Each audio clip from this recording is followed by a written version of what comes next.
it's not a lotta. My punchlines touch minds. I got more catchphrases than Mike Piazza. I gotta keep this metaphorically tight, but leave it just loose enough so it'll fit around your life. Alright, for all I'm out to spit, and already did.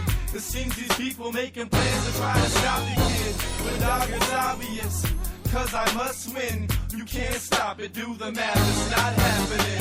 For all I'm about to spit, and already did. It seems these people making plans to try to stop the kid. But dog, it's obvious, cause I must win. You can't stop it, do the math, it's not happening. These people wanna see me fail and don't think I can sell. I'm displaying my creations of art, they show and tell. I know that hell's trying to block my trail. I lock myself into my room to fuse together this music that's got to smell success and positive vibes the rest of my life. I plan to help the fail through bad vibes. I lift blinds to show and expose minds. My golden balls can show your soul how to shine and hold it on the guard on life's ride. So follow me, I'll take the lead. This industry is in some need of someone to show you what's free, and that's me. I see I'm hitting from a distance. Every sentence I'm spitting, I'm giving sense like Jesus speaking repentance. I menace the winner's pennant, the title's mine. Dirty Rice writes with whole hearts. These other rappers write ties. That's 10%, that's 90 left to give. So do the math and watch my path as I show you how to live. For all I'm about to spit, and already did. It seems these people making plans to try to stop the kid. But dog, it's obvious, cause I must win. You can't stop it, do the math, it's not happening. For all I'm about to spit, and already did. It seems these people making plans to try to stop the kid. But dog, it's obvious, cause I must win. You can't stop it, do the math, it's not happening.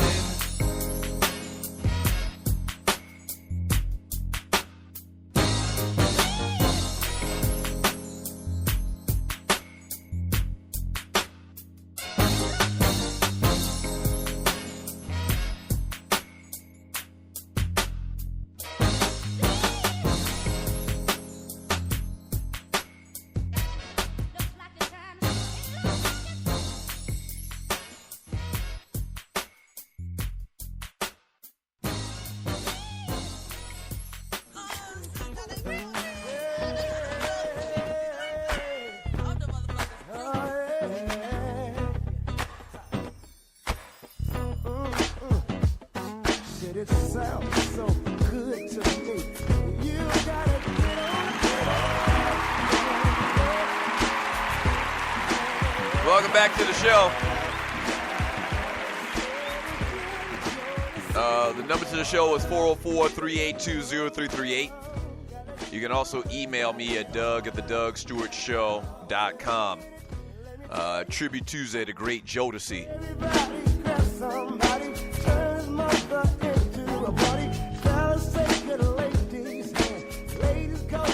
Yeah.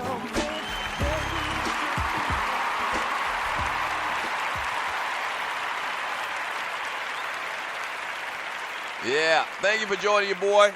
Tribute Tuesday, 404-382-0338. You can also email me at doug@thedougsstewartshow.com. Let's talk a little bit of entertainment.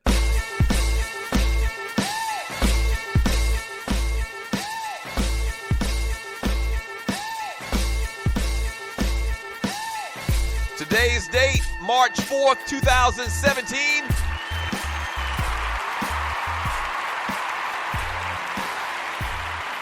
Yeah. Celebrating birthdays today. The most perfect person in the world to play Tony Stark. Robert Downey Jr. turns 52 years of age today. Happy birthday to him. I saw, I didn't mention this, but I saw Logan a couple of days ago. I thought it was pretty good. I didn't think it was as great as everybody was saying, but I thought it was pretty good. But today, Robert Downey Jr., the man that was born to play Tony Stark, Iron Man, turns 52 years old. Happy birthday to him. Today also, the great Jill Scott turns 45.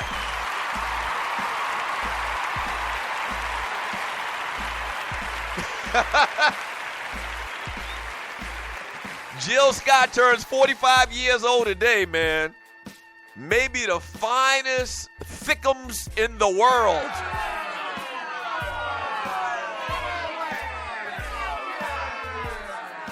Do they still sell Steakums? Remember Steakums? Little pre-packaged like steak little strips or whatever they used to eat back in the day, Steakums? Jill Scott is what we call a Thickums. Jill Scott turns 45 years of age today. Happy birthday to her. Frank Kaminsky turns 24 years old. Former Wisconsin center. Now plays for Charlotte, I believe. Happy birthday to Frank Kaminsky. Also, Kelly Price. The great Kelly Price turns 44 years of age today. Happy birthday to her. And that's it. Oh! I almost forgot. Speaking of devil, my man T-Dub, his mother's birthday is today. Happy birthday to Mama Dub from the Doug Stewart Show.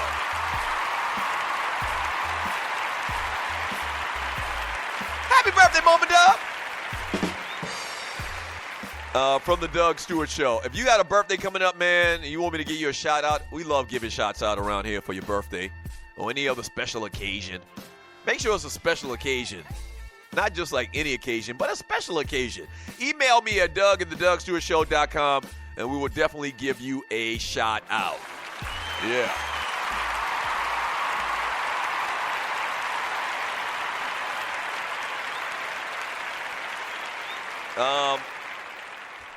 So a couple quick little entertainment type stories. A Fox News contributor came forward to level more sexual harassment allegations against deposed chief executive Roger Ailes on Monday, 2 days after it was revealed that the network's most popular on-air personality, Bill O'Reilly, has settled multiple complaints about his own behavior with women.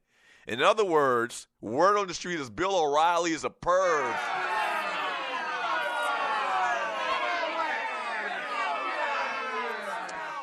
I don't know if perv is the right term for this particular case. I don't think that he's, doing anything pervertish. I think that he's just, trying to use his status to try to get in people's panties.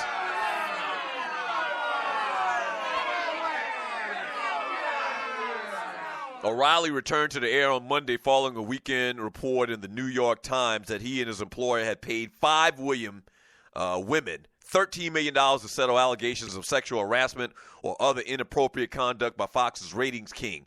He made no mention of the case on his show. Meanwhile, the lawyer for another woman who says she was punished for rebuffing O'Reilly's advances called on New York City's Human Rights Commission to investigate O'Reilly's behavior. The new lawsuit alleges or against Ailes was brought by Fox's Julie Roginski, and is notable because it accuses Fox's current management of trying to cover up for Ailes. Roginski said Ailes, who lost his job last summer following sexual harassment complaints he has denied, suggested she have sex with older married conservative men. She said Ailes would insist upon a kiss hello at their meetings, requiring her to bend over so he could look down her dress. What? Wow, so a lot of foolishness going up there at Fox. She was seeking a permanent role on Fox's show, The Five, but after an April 2015 meeting at which she turned down Ailes' advances, he wouldn't meet with her again, and she never got the regular role, she said. It's very ironic. You can't be holier than thou like Bill O'Reilly and those cats on Fox, man, and you around here paying off settlements and lawsuits about sexual assault allegations. And I don't care what nobody says. A lot of people talk about, it's better just to pay them off than to go through the legal system and fight it or whatever. Nah. If you accuse me of something I never did or that's BS, I ain't paying you shit.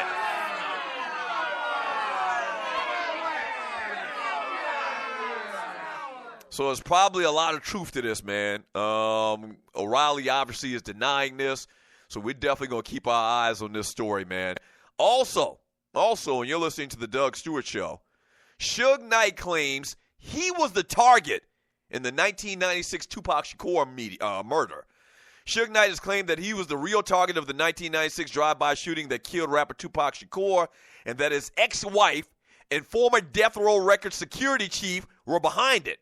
In a signed affidavit, Knight's attorney, Thaddeus Culpepper, reportedly wrote that the record producer has known for many years that Reggie Wright Jr., you heard this name many, many times before, and his ex-wife Sharitha were behind the murder of Tupac and attempted murder of Knight, the Daily Mail reports. Culpepper added that Knight has also alleged details of Wright's involvement in the shooting of Shakur's rival, Christopher Biggie Smalls Wallace, in 1997. Culpepper, the former CEO of Death Row Records, was with Shakur on the night that he was killed in Las Vegas in 1996. Knight, who is currently behind bars awaiting a separate murder trial, has always refused to reveal the identity of the person he believed was responsible for Shakur's death. He is apparently speaking out now after hearing the silent points in the new documentary, Tupac Assassination, Battle for Compton, which was directed by Richard Bond and Michael Douglas, reporting.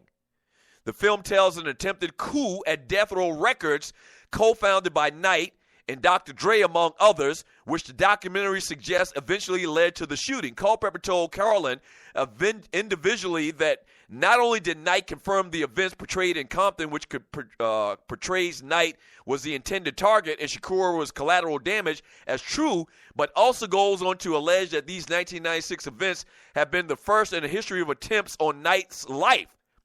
Former LAPD detective Russell Poole, who worked on the Biggie Smalls case, appeared to agree with Knight's accusations. Suge wasn't divorced yet, and if he died in that hit, she'd, talking about Sharitha, got most of everything, he said. That's right. So they're saying that, and Suge is saying, and I'm wondering why Suge is now coming forth with this. You know, Suge is up for murder right now for that case where he ran over a couple of dudes in California, Los Angeles. So he's been in jail for maybe now a couple of years. So I guess maybe he figures this is a way for him to get some type of leniency through the courts if he, tells on these guys that tried to kill him and who ultimately killed Tupac or not. I don't understand why he's coming forth now. But Suge's saying that he knows who it was.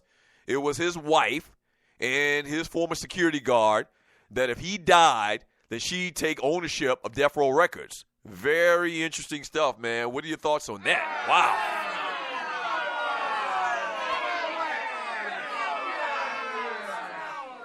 I just find it hard to believe, man, that the LAPD can't find out or don't have enough evidence to lock somebody up for the murders, man. Especially the Tupac murder. And especially, not only especially, I say equally, the Biggie murder, man. Like, it's just too many witnesses. Too many people have to know what happened that would have had to keep their mouth shut all these years. You're talking over 20 years. We celebrated the life of Tupac recently. Biggie Smalls, March 9th. We celebrated that. And you're talking about 20 years have passed by, man, and they haven't had anybody or locked anybody up for the murders, man. It's crazy. It's BS. The streets know what happened with that, man. And Suge look like he's talking now. I wonder if this is going to lead to anything, I wonder what the statute of limitations on something like this. I guess for murder, there's no statute of limitations. Somebody in the chat room can confirm or deny that. But there shouldn't be a statute of limitations. It can't be, because you find out about these cold cases and murders that happened 30, 40, 50 years ago, and they find new evidence, and they go back and put said person in jail. It's just crazy, man. It's got to be people out there that know. Suge has kind of been an unstable guy his entire life as far as his rhetoric and conversation and commentary in the media and things that he said. But, it sounds very plausible. You need to reopen the investigation, man. You need to reopen the investigation. Thank you for listening to the Doug Stewart Show.